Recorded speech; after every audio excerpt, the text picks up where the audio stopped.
En esta presentación explicaré el proceso administrativo y específicamente el elemento organizar. Ya hice un video del elemento planear, lo pueden ver aquí en el canal. Ahora bien, ¿qué significa organizar? Significa dar orden, estableciendo una estructura, definir relaciones de autoridad y responsabilidad y asignar recursos.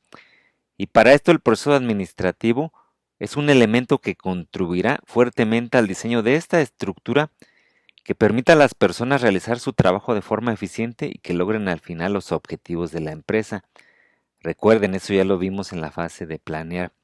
Y es responsabilidad del administrador. Cualquier persona que planea, organice, dirige y controle se convierte en un administrador. Explicaré más detalle en la siguiente diapositiva. Existen varios aspectos para diseñar la estructura en esta fase de organizar, para poder lograr los objetivos de la empresa. Aquí mencionaré solamente dos: líneas de autoridad y cadenas de mando. A esto se refiere a que toda persona en una organización recibe instrucciones y reporta avance y cumplimiento a solo un jefe, nunca a dos o más jefes, porque esto causaría diferenciación en las prioridades, confusión, desmotivación, desenfoque a lo que debemos de realizar. Estaríamos haciendo diferentes instrucciones de diferentes jefes y esto pasa muy frecuentemente en las organizaciones y no se ve a detalle ni a profundidad del daño que se está causando en el logro de los objetivos. Se recomienda tener mucho cuidado al evitar esto que acabo de mencionar. Por decir un ejemplo, en algunas organizaciones, en alguna ocasión vi algún gerente de planta, por decir algún ejemplo de alguno de los elementos de la organización, pudo haber sido algún otro gerente o algún otro empleado. Vi dar instrucciones directamente a los operadores o auditores o técnicos acerca de criterios de aceptación o rechazo o algún criterio. Esto no está nada bien ni es nada recomendable porque para esto se creó en la fase de planeación todo el diseño o el sistema de procedimientos, instrucciones, estándares, criterios de aceptación, de tal manera que quedara perfectamente claro y objetivo todas esas actividades. Si es que está observando esta parte del gerente de planta, es porque no se hizo esa fase de la planeación correctamente y habría que regresarse a esa fase y rediseñarlo. Es muy importante considerar esta recomendación que aquí les hago. Y cualquier otra observación que ustedes vean ahí en la organización, pues basarse en el proceso administrativo, pues ya tiene varias décadas funcionando y contribuye al logro de los objetivos. Algunas veces se nos hace ceguera de taller, la famosa ceguera de taller, de que ya estamos ahí, nos acostumbramos a lo que se está haciendo diariamente y en realidad no es lo más adecuado. Se recomienda que si hay una observación por parte de un gerente de planta, pues se la haga saber a su gerente de área y de ahí a su ingeniero, a su técnico, operador, etcétera. Claro, si es una observación pues de seguridad o alguna otra situación de alerta máxima, pues sí hacerla en ese momento, ¿verdad? Pero me refiero a las que deben estar ya definidas en un estándar de trabajo o en una instrucción o en algún procedimiento. El segundo punto es la división del trabajo de actividades de responsabilidad. Toda persona debe tener comprendida de manera objetiva el trabajo a realizar, de manera que si existe alguna duda, alguna falta de recurso, etcétera, o algo que no esté claro, se le dé la capacitación correcta para asegurar que esa persona comprendió de manera objetiva el trabajo que va a realizar.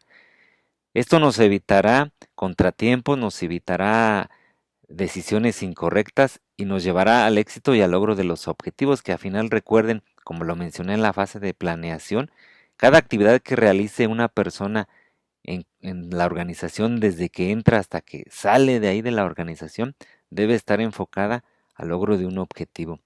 Si esa actividad no está enfocada a ese objetivo, pues se está desperdiciando el recurso como ya lo mencioné en esa fase.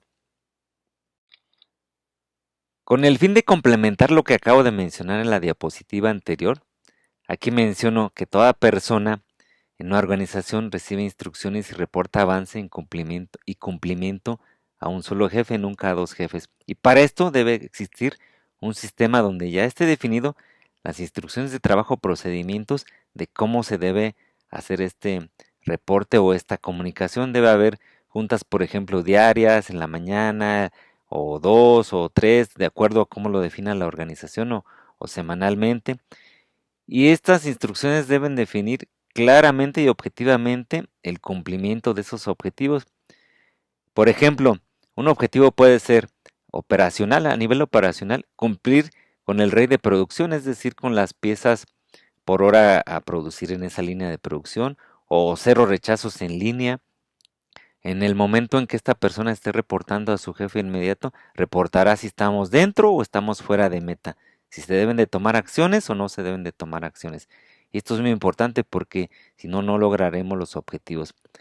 Al logro de los objetivos en tiempo y forma, nunca perder de vista esta parte, de que todo lo que estemos haciendo, que sepamos claramente a qué objetivo vamos a lograr, porque si lo que estamos haciendo no conocemos qué objetivo vamos a lograr, realmente no tiene sentido lo que estamos haciendo y estamos desperdiciando el recurso, como ya lo he ido mencionando, o hacemos otras actividades que ni siquiera están logrando o nos llevan al logro de los objetivos, estamos desperdiciando el recurso. Esto es sumamente importante y que quede definido en instrucciones de trabajo o procedimientos y que se dé la capacitación adecuada a todos los niveles. Para profundizar también en el segundo punto de que toda persona debe tener comprendida de manera objetiva el trabajo a realizar, para esto también existe la capacitación y las instrucciones de trabajo o procedimientos. Si no tiene comprendido cómo va a realizar el trabajo, cómo va a tomar las decisiones, a quién va a avisar en caso de algún problema, etcétera, estaríamos desperdiciando el tiempo y los recursos de ahí de la empresa. Y esto pareciera increíble, pero sí se da en las organizaciones. De repente en la noche hay personal en el tercer turno y no sabe cómo actuar o no está establecido en sus instrucciones de trabajo cómo proceder para rechazar o aceptar una situación.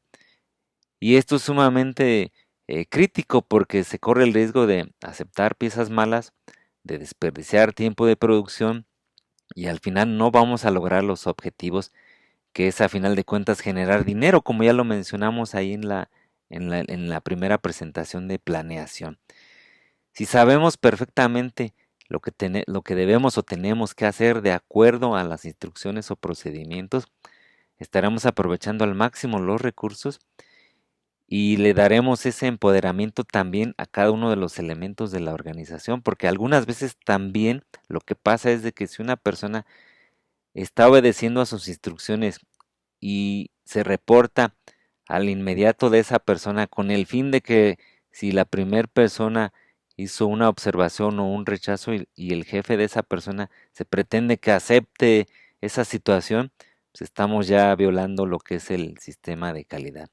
Para esto debe quedar perfectamente establecido y comprendido en las instrucciones de trabajo de cómo proceder en todos los casos de la organización, en todos, no nada más en uno ni en dos casos, en todos los posibles casos y para esto se realiza en la fase de planeación.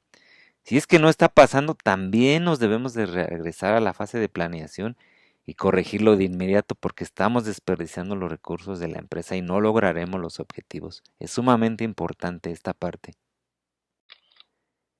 Y para concluir estas reflexiones, cada uno nos debemos de preguntar ahí en la organización, ¿a quién reporto? ¿Tengo claro a quién reporto? ¿Tengo claro de manera objetiva cómo realizar mi trabajo? Para reflexionarlo, recuerden. Tengo claro que solo debo de hacer actividades que me lleven al logro de los objetivos y que correspondan a mi puesto de trabajo, criterios de aceptación o rechazo y cómo actuar. Tengo claro en cualquiera de los turnos, como lo acabo de mencionar. Si no tengo claro, estaremos desaprovechando los recursos. Recuerden, y es necesario regresarse a la fase de planear y hacerlo cuanto antes de tener claro esta parte para todos los empleados de la organización. Mis actividades operativas en línea de producción no se cruzan con otras líneas en el mismo tiempo. Esto pasa muy frecuentemente en técnicos, en operadores, en auditores. Queremos que atiendan situaciones en 5 lugares al mismo tiempo. ¿Qué es lo que está pasando ahí? Que no está realizando su trabajo de manera efectiva ni de manera de acuerdo a lo que diría ahí en la instrucción o el estándar de trabajo y lo estaríamos obligando a hacer un trabajo de una manera ineficiente. Hay que tener mucho cuidado con este último. Estas son algunas de las observaciones. Ya ustedes reflexionarán y observarán otras ahí en su organización. Todo para el logro de los objetivos. Recuerden, el enfoque siempre logre del objetivo. El enfoque, el logro del objetivo. Ni qué te conviene más a ti, ni qué te conviene más a mí. Logro de los objetivos para la organización, aprovechando al máximo los recursos de la misma organización.